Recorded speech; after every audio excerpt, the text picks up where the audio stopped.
ಹಳೆ ಮೈಸೂರಿನ ಅಖಾಡದಲ್ಲಿ ಸದ್ಯ ಒಕ್ಕಲಿಗ ನಾಯಕತ್ವದ ಯುದ್ಧ ನಡೀತಾ ಇದೆ.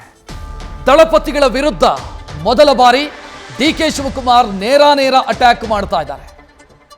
ಆರಂಭದಲ್ಲಿ ಅವರು ಸಾಫ್ಟ್ ಕಾರ್ನರ್ ತೋರ್ತಾ ಇದ್ರು, ಆದರೆ ಈಗ ಡೈರೆಕ್ಟ್ ಅಟ್ಯಾಕ್ ಶುರು ಮಾಡಿದ್ದಾರೆ.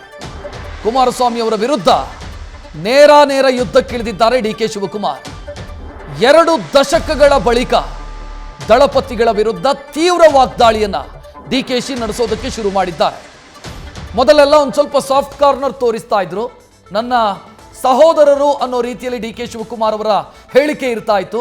ಈಗ ನೇರ ಫೈಟ್ ಶುರು ಮಾಡಿದ್ದಾರೆ ಡಿಕೆ ಶಿವಕುಮಾರ್.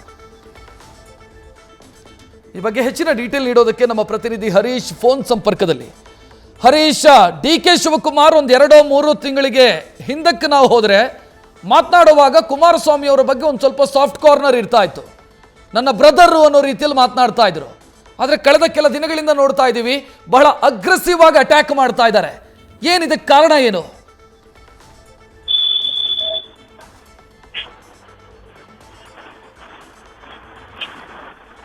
ಹರೀಶ್, ನನ್ನ ಧ್ವನಿ ಕೇಳ್ತಾ ಇದೆಯಾ? ಸಂಪರ್ಕ ಸಾಧ್ಯ ಆಗ್ತಾ ಇಲ್ಲ. ಒಟ್ಟಲ್ಲಿ ಹಳೆ ಮೈಸೂರಿನ ಅಖಾಡ ಏನಿದೆ, ಇಲ್ಲಿ ಸದ್ಯ ಒಕ್ಕಲಿಗ ನಾಯಕತ್ವದ ಉತ್ತರಾಧಿಕಾರದ ಯುದ್ಧ ನಡೆದಂಗೆ ಕಾಣಿಸ್ತಾ ಇದೆ. ಇದು ಯಾರು ಒಕ್ಕಲಿಗ ನಾಯಕತ್ವದ ಉತ್ತರಾಧಿಕಾರಿ ಅನ್ನೋ ವಿಚಾರಕ್ಕೆ ಸಂಬಂಧಿಸಿದಂಥ ಪೈಪೋಟಿಯ ರೀತಿಯಲ್ಲಿ ಕಾಣ್ತಾ ಇದೆ. ಡಿಕೆ ಶಿವಕುಮಾರ್ ಮತ್ತು ಕುಮಾರಸ್ವಾಮಿ ಇಬ್ಬರಿಗೂ ಕೂಡ ಅಸ್ತಿತ್ವದ ಯುದ್ಧದಂತೆ ಈ ಲೋಕಸಭಾ ಎಲೆಕ್ಷನ್ ಗೋಚರಿಸ್ತಾ ಇದೆ. ಇಬ್ಬರಿಗೂ ಕೂಡ ಅಸ್ತಿತ್ವದ ಪ್ರಶ್ನೆ. ಒಂದು, ಕಳೆದ ವಿಧಾನಸಭಾ ಎಲೆಕ್ಷನ್ನಲ್ಲಿ ತನ್ನನ್ನು ಬೆಂಬಲಿಸಿದಂಥ ಒಕ್ಕಲಿಗ ಸಮುದಾಯ ನನ್ನನ್ನು ಬಿಟ್ಟು ಹೋಗಬಾರದು ಅಂತ ಡಿಕೆ ಶಿವಕುಮಾರ್, ಮತ್ತು ಕಳೆದ ಬಾರಿ ಡಿಕೆ ಶಿವಕುಮಾರ್ ಕಾರಣಕ್ಕಾಗಿ ತನ್ನನ್ನು ಬಿಟ್ಟು ಹೋದಂಥ ಒಕ್ಕಲಿಗ ಸಮುದಾಯ ಮತ್ತೆ ನನ್ನ ಬಳಿಗೆ ಬರಬೇಕು ಅನ್ನೋದು ಕುಮಾರಸ್ವಾಮಿ ಅವರ ಗೇಮ್ ಪ್ಲಾನ್. ಈ 2 ಸಂಘರ್ಷಗಳು ಬಹಳ ದೊಡ್ಡ ಮಟ್ಟದಲ್ಲಿ ಕಳೆದ ಕೆಲ ದಿನಗಳಿಂದ ನಡೀತಾ ಇದೆ. ಅದೇ ಕಾರಣಕ್ಕಾಗಿ ಸ್ವಾಮೀಜಿ ವಿಚಾರ ಪ್ರಸ್ತಾಪ ಆಗ್ತಾ ಇದೆ, ಮಠದ ವಿಚಾರ ಪ್ರಸ್ತಾಪ ಆಗ್ತಾ ಇದೆ, ಟೆಲಿಫೋನ್ ಕದ್ದಾಲಿಕೆಯ ವಿಚಾರ ಪ್ರಸ್ತಾಪ ಆಗ್ತಾ ಇದೆ.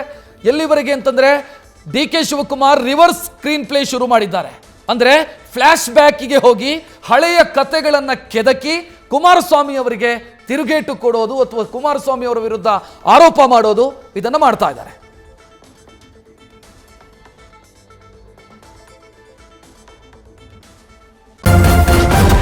ನ್ಯೂಸ್ ಫಸ್ಟ್, ನಿರ್ಭೀತಿಯಿಂದ ನಿಮ್ಮ ಪರವಾಗಿ.